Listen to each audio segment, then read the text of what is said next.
They say when a woman abandons her children for gold, the ancestors weep. But when those children rise like eagles from the ashes of betrayal, even the gods take notice. Picture this: two teenage boys watching their mother pack her life into a raffia basket, choosing a rich man's BMW over her own flesh and blood. Their father, once proud, now broken by poverty and loss. A family shattered like a calabash dropped on stone. But here's what the mother didn't know as she walked away that stormy night. Her sons carried something more valuable than all the gold in Lagos. They carried their father's wisdom, their grandfather's fishing secrets, and a determination that would soon catch the attention of university professors and government officials alike. This is not just another tale of hardship and triumph. This is the story of what happens when honest hearts refuse to drown in life's storms, when twin brothers discover that sometimes the greatest treasures wash up from the depths when you least expect them. So gather close, for this story begins with tears but ends with such unexpected joy that it will restore your faith in the power of family, hard work, and the mysterious ways our ancestors guide us toward our destiny. Long, long ago, when the Niger River still whispered ancient secrets to those who listened, there lived a fisherman named Emeka Okafor in the village of Onitsha by the great waters. The Harmattan winds howled across the riverbank like angry spirits, shaking the mud walls of the small house that sat just 50 paces from the water's edge. Inside, Adaeze Okafor threw her belongings into a worn raffia basket with the fury of a woman whose patience had dried up like a stream in the dry season. "Mama, don't leave us," pleaded 17-year-old Kelechi, his voice barely rising above the storm. His twin brother Chidi stood beside him, tears flowing like the seasonal rains as he watched their world crumble like old clay. "I did not marry your father to suffer like this," Adaeze snapped, not bothering to look at her sons. 20 years in this village, 20 years of counting cowrie shells and smelling like dried fish. I am done with this life. Emeka Okafor sat on the edge of their sleeping mat, his weathered hands clasped like a man in prayer. At 45 seasons, he looked older, worn down by years of casting nets and the recent loss of his fishing boat when the great floods came. The village council had refused his plea for help, saying the gods must have been angry with him. "Adaeze, please," Emeka said quietly, using the voice elders use when speaking to restless children. "Think about our sons. They need their mother, especially now." Adaeze whirled around, her eyes blazing like palm oil and fire. "The boys? The boys need a future, not a mother tied to a man who cannot provide. I have a chance at a real life in Lagos with Obiora. He owns 3 motor parks, drives a big car, lives in a house with iron sheets, not this mud hut." So that is how it is. Emeka stood slowly, like an old Iroko tree swaying in the wind. 20 years of marriage, and you are leaving because the rains have been few? Few rains? Adaeze laughed bitterly, the sound harsh as a crow's call. "Emeka, we have been poor our entire marriage. I thought the ancestors would bless us with prosperity, but they never did. And now with the boat gone," she gestured at their small room with its cracked walls and mismatched stools, "I will not spend another day in this poverty." Kelechi stepped forward, his voice cracking like a boy becoming a man. "What about us, Mama? What about our family?" Adaze's face softened for just a moment, like morning mist before the sun burns it away. Kelechi had her deep eyes and Emeka's stubborn chin. Chidi was quieter, more thoughtful, with his father's gentle spirit. They were good sons, who helped their father mend nets without complaint and respected their elders. But looking at them only reminded her of dreams that had died in this riverside village. She said, "You are almost men, and another version should not be accidentally formatted as a bulleted list. You will survive. Your father has taught you to be fishermen anyway. Maybe that is enough for you, but it is not enough for me." She lifted her bundle and grabbed her head wrap. "Obiora is waiting for me at the motor park. Do not try to find me. I have chosen my path." The door closed behind her with the finality of a funeral drum, leaving the three men standing in stunned silence. Outside, the storm continued to rage, but inside the house, a different kind of destruction had taken root. Emeka sank back onto the mat, his shoulders shaking like leaves in wind. In all his years of facing dangerous waters and empty nets, he had never felt so utterly defeated. The boys sat on either side of him, and for a long moment, none of them spoke, like mourners at a wake. "Papa," Chidi finally whispered, "what shall we do?" Emeka straightened up, wiping his eyes as a man wipes away rain. He looked at his sons, these two young men who had trusted him to keep their family together, and felt something harden in his chest like clay in the sun. "We shall be well," he said firmly.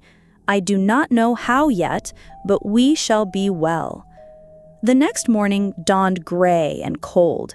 Emeka woke before the cocks crow, as he had every day for 20 years. But for the first time in months, he had no boat to prepare. Instead, he walked to the riverside and began asking for work. By the time the sun climbed high, he had found employment helping to repair storm damage at Nwankwo's boatyard. It was hard, physical labor that paid little, but it was something. The boys insisted on helping after their studies. Kelechi, the more outgoing twin, proved to have natural skill with rope and sail, while Chidi's careful attention made him perfect for engine work. Old Ekena Agbana, who had worked these waters for 60 seasons before his bones grew too tired, took notice of the family's struggle. "Emeka," the old man said one afternoon as they worked on a damaged canoe, "bring the boys to my compound tomorrow evening. I want to teach them something." Ekena lived alone in a neat compound overlooking the river, his walls decorated with fishing nets and photographs from his decades on the water. His wife had joined the ancestors 5 years earlier, and he had no children of his own. When Emeka arrived with Kelechi and Chidi, Ekena led them to his workshop behind the main house. "A man needs to understand the river if he is going to eat from her," Ekena said, pointing to a detailed model of a fishing vessel carved from iroko wood. "Your father knows boats, but there is more to learn. River currents, seasonal patterns, the language of fish. I am going to teach you boys everything the ancestors taught me." For the next several months, the twins spent their evenings with Ekena, learning to read the river's moods, understand the migration of fish, and predict the coming of rains. The old man was patient as a grandmother teaching children to count, and the boys absorbed everything like dry earth drinking water. At school, their marks remained excellent, particularly in mathematics and science.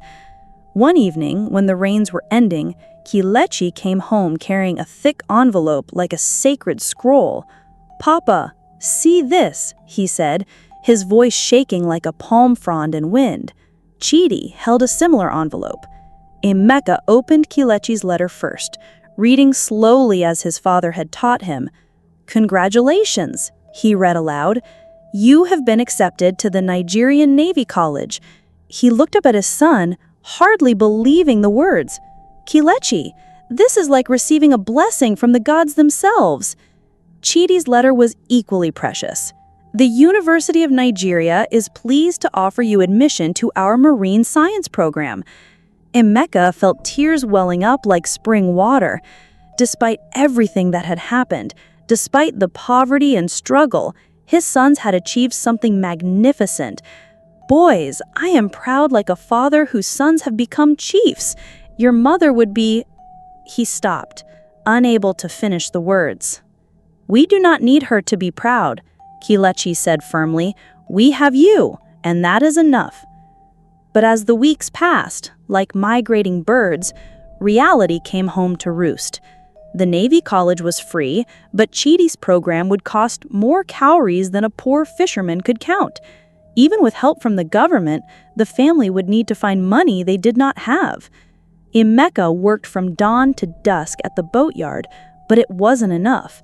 He swallowed his pride like bitter medicine and approached the wealthy men of the village. Chief Emeka Nwansu, who owned the largest fish market, listened politely to Emeka's request for help. "I understand your situation, my brother, but such money is like asking for the moon. What could you give me in return?" Emeka had nothing to offer except his willingness to work until his bones turned to dust. "I will work without payment, sir. Day and night, whatever you need. Just help me send my son to school." Chief Nwansu shook his head like a man refusing palm wine. "I am sorry, my brother. The risk is too great." Every wealthy man in the village gave the same answer. Defeated like a warrior with a broken spear, Emeka finally gathered his sons for difficult words.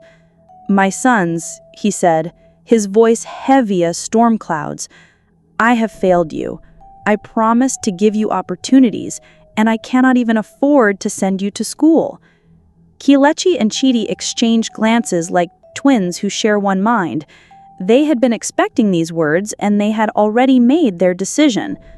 "Papa," Chidi said quietly, "we will wait 1 year. We have a plan." The next morning, the twins walked to the riverside where Akena's old fishing boat, the Ngozi, sat at anchor, like a faithful dog waiting for its master. Akena had offered to let them use it in exchange for repairs and care. The boat was 30 seasons old, but still strong, and the boys had spent months learning every plank and rope. "We are going to start a business," Kelechi explained to his father, "taking visitors fishing, teaching them about our river, maybe some small trading. We will save every kobo." Emeka was doubtful, like a farmer watching dry clouds. "Boys, running such business is harder than catching fish in a bucket. You need permits, insurance, customers. Akena is helping us with the papers, and Mama Ngozi at the dock said she would let us use her space in exchange for help with her own boats." Despite his concerns, Emeka was impressed by his son's determination. They had clearly thought this through like men planning a feast, and he realized they had inherited more than just his stubborn nature. They had his work spirit and their mother's ambition, though they used it differently than she had. Then Ngozi was soon transformed like a bride on her wedding day.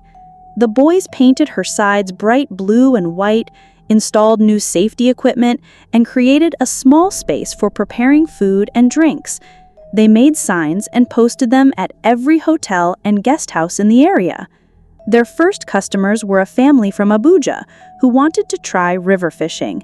Kelechi proved to be a natural storyteller, entertaining them with tales of local history and river spirits, while Chidi quietly ensured the boat ran smoothly as flowing water. The family caught several good-sized catfish and left generous payment. Word spread quickly through the small tourist community like news of a birth.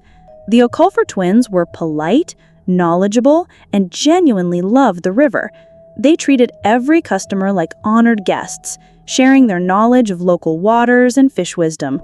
Business began to grow like yam vines in fertile soil. Emeka continued working at the boatyard, but in the evenings, he would often join his sons on their trips. Watching them work together, seeing the pride they took in their service, he felt deep satisfaction like a farmer watching good harvest. One misty morning, when the air was thick as porridge, the boys were preparing for a trip when they spotted something unusual floating in the water. It was a sealed metal container, about the size of a small drum, with strange markings on the side. "University of Ibadan Research Department," Chidi read aloud. This must have fallen from one of their boats. Inside the container were water samples, papers covered with numbers, and what appeared to be expensive equipment. Kelechi wanted to report it to the village head, but Chidi suggested they try to return it directly to the university. "Look at these papers," Chidi said, studying the documents like a wise man reading omens. "This is about changes in our river. These samples could be very important." They secured the container and completed their trip, but both boys were distracted by their discovery, like children who had found a mysterious egg. That evening, they found information about the University of Ibadan researchers and made contact. Dr. Fulake Adebayo answered their call immediately. "You found our container?" she asked, her voice filled with relief like rain after drought. "We have been searching for 3 days. Those samples represent months of work." The next morning, Dr. Adebayo traveled from Ibadan to meet the boys at the riverside. She was a woman in her early 40s, with kind eyes and obvious passion for her work, like a master craftsman loves her art. When Kelechi and Chidi handed over the container, she examined the contents carefully. "Everything is perfect," she said, visibly relieved, like a mother finding her lost child. "You have no idea how important this is to our research." "We read some of the papers," Chidi said, shyly. "Your work on river changes is fascinating." Dr. Adebayo looked at him with surprise, like someone hearing wisdom from an unexpected source. "You understood the data?"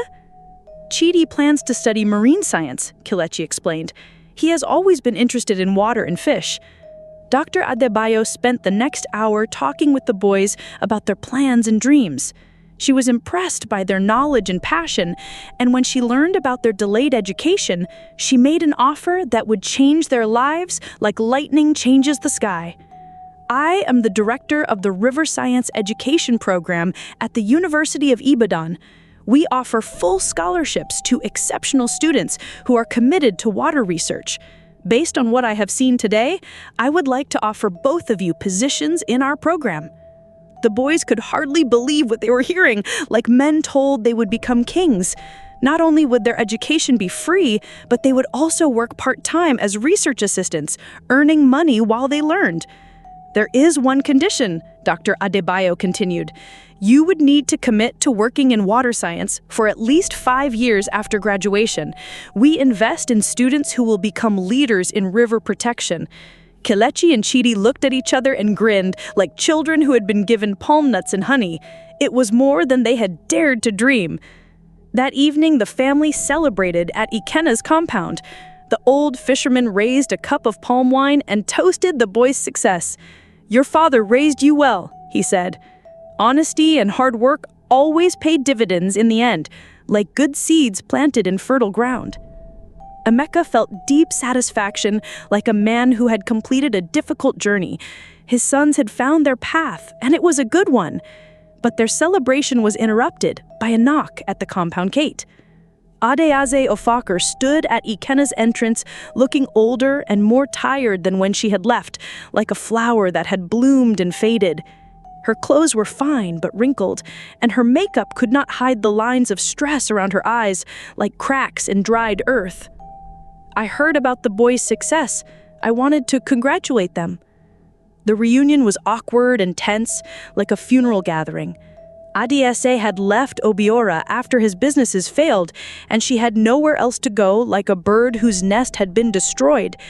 She claimed she had made a mistake, that she had never stopped loving her family. "I was afraid," she explained to her sons, "afraid of being poor forever, afraid of watching you boys struggle, like your father and I did. I thought I was doing what was best for everyone." Kelechi and Chidi were polite, but distant. They had built a new life without her, and her sudden return felt like an intrusion, like rain during harvest time. Emeka, despite his lingering feelings for his wife, was cautious, like a farmer watching suspicious clouds. "You can sleep in the guest room for now," he said finally. "But things have changed, Adeese. We've all changed." Adeese seemed grateful for the chance to reconnect with her family, but it soon became clear that she had really not changed at all, like a leopard trying to wash off its spots. She criticized the boys' boat business, complaining that it was beneath their potential. She resented the attention and respect they received in the community, and she was jealous of the close relationship they had developed with their father. "You are holding them back," she told Emeka one evening. "They should be planning for bigger things, not wasting time on that old boat." "That old boat is paying for their education," Emeka replied, "and they are learning valuable skills." "Skills?" Adeese laughed bitterly, the sound harsh as a market woman arguing over prices. "They are going to be scientists, not fishermen. You are keeping them tied to this backward place." The tension in the house grew worse, like bad palm wine fermenting. Elena began interfering with the boat business. She would make cutting remarks to customers about the boys' temporary work, implying that they were destined for more important things. Her attitude began to affect the business like poison in a well, and several regular customers stopped booking trips. Kelechi and Chidi were torn between loyalty to their father and frustration with their mother's behavior. They loved her, but they could not understand why she seemed determined to destroy everything they had built, like a jealous person breaking another's pot. The situation reached its peak when Adatse confronted Dr. Edibayo during one of her visits to the riverside. "I do not understand why you are encouraging my sons to waste their time with this fishing business," Adatse said. "They should be focused entirely on their studies." Dr. Edibayo was taken aback by Adatse's hostility, like someone slapped without warning. "Madam Okafor, your sons are learning valuable skills. Their understanding of practical river work will make them better water scientists." "They are not going to be fishermen," Adatse snapped. "They are going to be professionals." "I am a professional," Dr. Edibayo replied calmly, "and I learned more from working with fishermen than I ever did in a classroom." That evening, Emeka sat down with his sons for difficult words. "Boys, I love your mother, but she is not the same person who left us. Her anger and bitterness are poisoning everything we have built, like bad water spoiling good soup." Kelechi nodded sadly. "We have tried to include her, Papa, but she does not want to be part of what we are doing. She only wants to tear it down like someone destroying a market stall out of spite." "I think she needs to find her own place," Chidi added.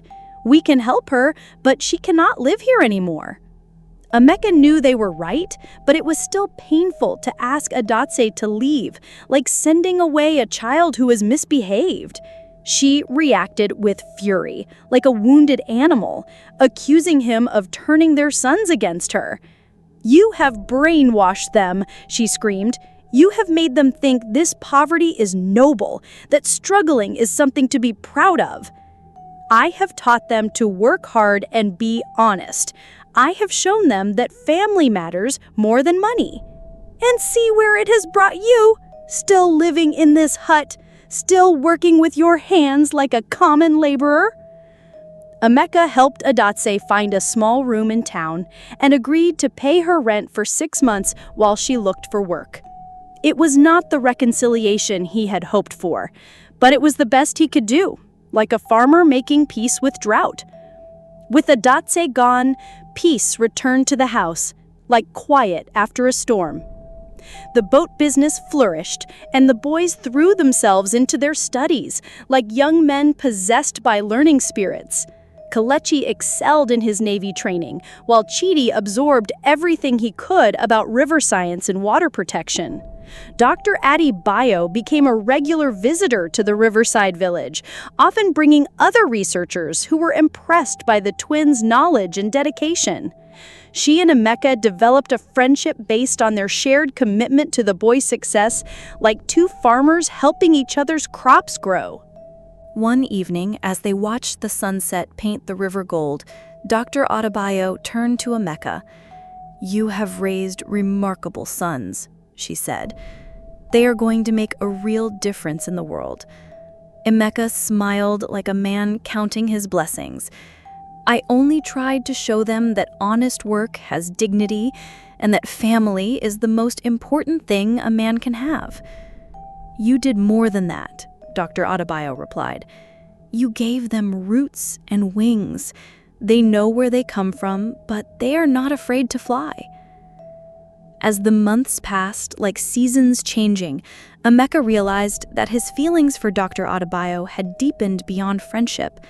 She was intelligent, kind, and genuinely cared about his sons. More importantly, she understood the value of the life they had built by the riverside. The boys had noticed the growing connection between their father and Dr. Adebayo, and they approved heartily, like elders blessing a good marriage. She had become like a second mother to them, supporting their dreams while respecting their choices. One evening, as the family sat around the dinner table sharing evening meal, Kelechi looked at his father and Dr. Adebayo with a mischievous grin. "Papa, when are you going to ask Folake to marry you?" Emeka nearly choked on his food. "Kelechi? What?" Kelechi laughed. "We all know you want to, and we think it is a wonderful idea." Dr. Adebayo blushed but smiled like a young girl receiving her first compliment. "Your father has not asked me yet." "Well, he should," Chidi added. "You are already part of our family."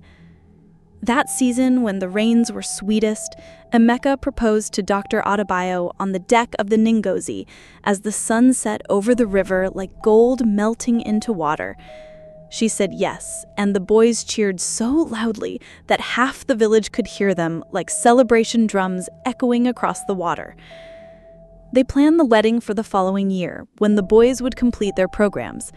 Kelechi would be commissioned as a Navy officer, while Chidi would start advanced studies in water engineering.